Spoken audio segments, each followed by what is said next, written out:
I call the member for Taranaki King Country, Shane Ardern. Thank you, Mr Speaker. I rise in support of the Animal Welfare Bill along with the rest of the Parliament. This is a rare occasion, Mr Speaker, where the Parliament, I understand, is unanimous, 100%, 122 votes in favour. It does happen from time to time, and when it does, it should be celebrated.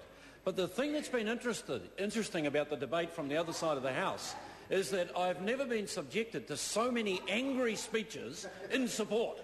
So many angry speeches in support.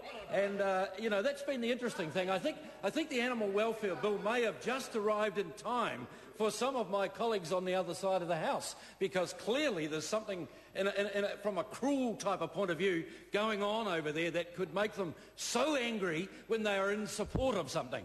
What are they like when they don't like it? What do they don't like it? And I've been sitting here pondering that, Mr Speaker, wondering what could have caused it, and I think I've come to the conclusion that, and the member, Sue Kedgley, may have given me the hint, after 12 long years of Labor and Green governments, they were unable to do anything. They never achieved anything. Nothing was done. And what happens? A national government, of course, the government that supports farmers that are cruel to animals, apparently, according to the last speaker, come along and introduce a piece of legislation that will fix up some of the issues that have been ongoing, as the member said, for a very long time.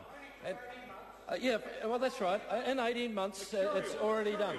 And, of course, the further point that needs to be made, Mr Speaker, and it was raised by some of the previous speakers about the lack of resources. The national government didn't only introduce a bill and fix up some of the problems, it added another $8.2 million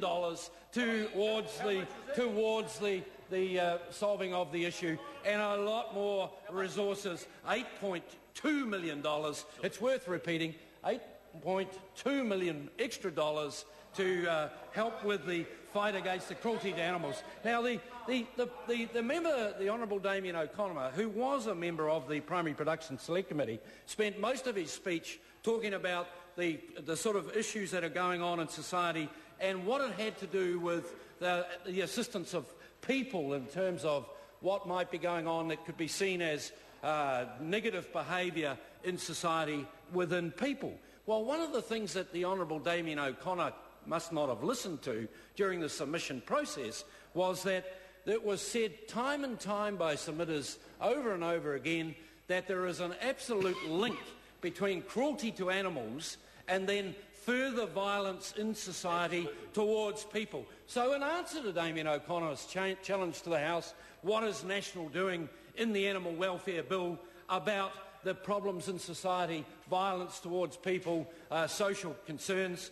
This bill, according to those that submitted to the Select Committee, and I have no reason to doubt them, will go a long way to prevent some of that negative, heinous sort of behaviour that you often see from people who start off being cruel to animals and progress from that to being violent towards their partners, their families, their children, or whatever the case may be. Mr Speaker, the Primary Production Select Committee received the bill in good faith from the government on the 23rd of February 2010. The closing date for submissions were the 15th of March 2010, and the committee delivered. We received it. We got the submissions in. There were 17 different organisations across the country that submitted to that Select Committee, and we went through the process and we delivered. We made some recommendations to the government in terms of changes that might be considered, and the government looked at those recommendations and put them in the bill. Mr Speaker, it has had a sound, robust parliamentary process. It is supported by all of the members in the Parliament. And Mr Speaker, I need to finish with just one point. In New Zealand, we are an agricultural nation. I know that there are a lot of people in New Zealand that hate that, and I know there are a lot of people in New Zealand that would like to change that. But the fact is, we are an agricultural nation. I see the members from the Green Party gesturing as though this is some kind of revelation to them. Well, I need to mention to them attending a political meeting in my own electorate in Raglan, where members of the Green Party there said they would ban agriculture if they were given a chance. So I just need to point that out to the members over there. So, Mr. Speaker, we are an agricultural nation. We are dependent on our primary production systems. We need to make sure we present to the world farming systems that can stand scrutiny as far as animal welfare concerns go, and I believe this bill will go a long way to do that, Mr. Speaker. Thank you. I call